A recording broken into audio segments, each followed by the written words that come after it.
فقیروں کی عزت افزائی۔ ایک بار دو فقیر آپ علیہ السلام کے داہنے بائیں بیٹھے تھے کہ ایک مالدار شخص آیا۔ آپ علیہ السلام نے اس کو اپنی جگہ دی تھی۔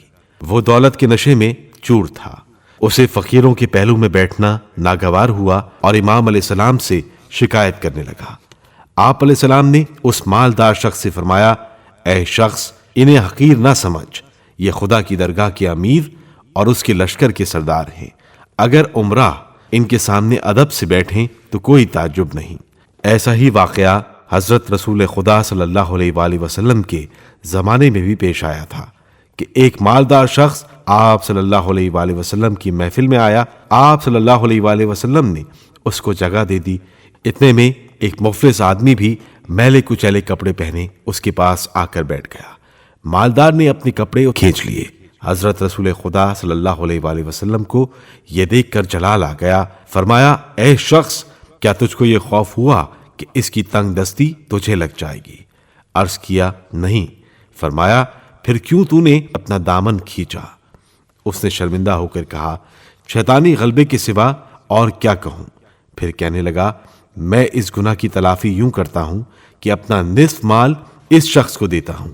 وہ فقیر بھی بڑا عالی ہمت تھا۔ اس نے مال لینے سے قطعاً انکار کر دیا اور کہا، یہ دولت باعث غرور و تکبر ہے۔ جس نے اس کو مغرور بنایا تھا، کیا وہ مجھے نہ بنائے گی؟ سائلوں کے ساتھ سلوک۔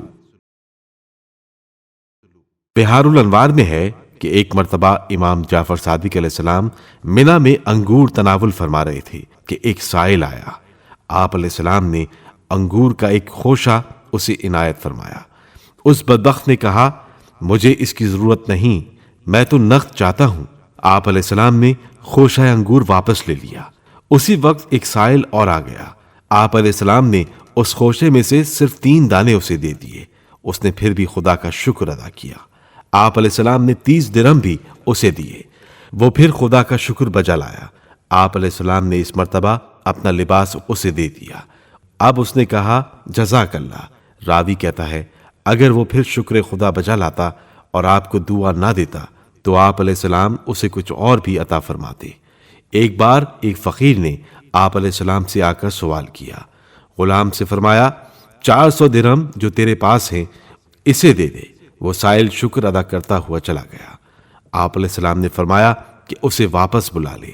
فقیر ڈرا کہ شاید امام اپنا عطیہ واپس نہ لے لے، لیکن جب آپ کے سامنے آیا تو آپ علیہ السلام نے فرمایا، بہترین خیرات یہ ہے کہ مرد مستحق کو غنی کر دیا جائے۔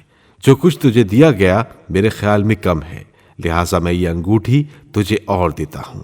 اس کی قیمت 10,000 درہم ہے، وقت ضرورت اسے فروخت کر ڈالنا۔ اشجع اسلمی حضرت امام جعفر صادق علیہ السلام کی خدمت میں حاضر ہوا۔ چونکہ آپ علیہ السلام کچھ علیل تھے، اس لیے صحت کی دعا دینے لگا۔ آپ علیہ السلام نے فرمایا، ان باتوں کو چھوڑ اور اپنا مطلب بیان کر۔ اس نے اشارتاً اپنی ضرورت کا اظہار کیا۔ آپ علیہ السلام نے غلام سے فرمایا، 400 درہم اسے دے دو۔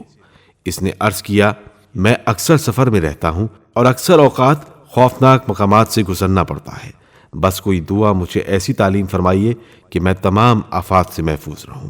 فرمایا، جب کوئی ایسا وقت آئے تو داہنا ہاتھ سر پر رکھ کر بآواز بلند کہا کرو، افغیر دین اللہ یبغون وله اسلم من فی السماوات والارض طوعا وکرہا والیہ یرجعون۔ کیا یہ لوگ اللہ کے دین کے سوا کسی اور دین کے خواہاں ہیں؟ حالانکہ آسمانوں اور زمین کی موجودات نے چاروں ناچار اللہ کے آگے سر تسلیم خم کیے ہیں اور سب کو اسی کی طرف پلٹنا ہے۔ اشجع کہتا ہے، میں ایک رات ایسی جگہ پہنچا جہاں جنات کا بسیرا تھا۔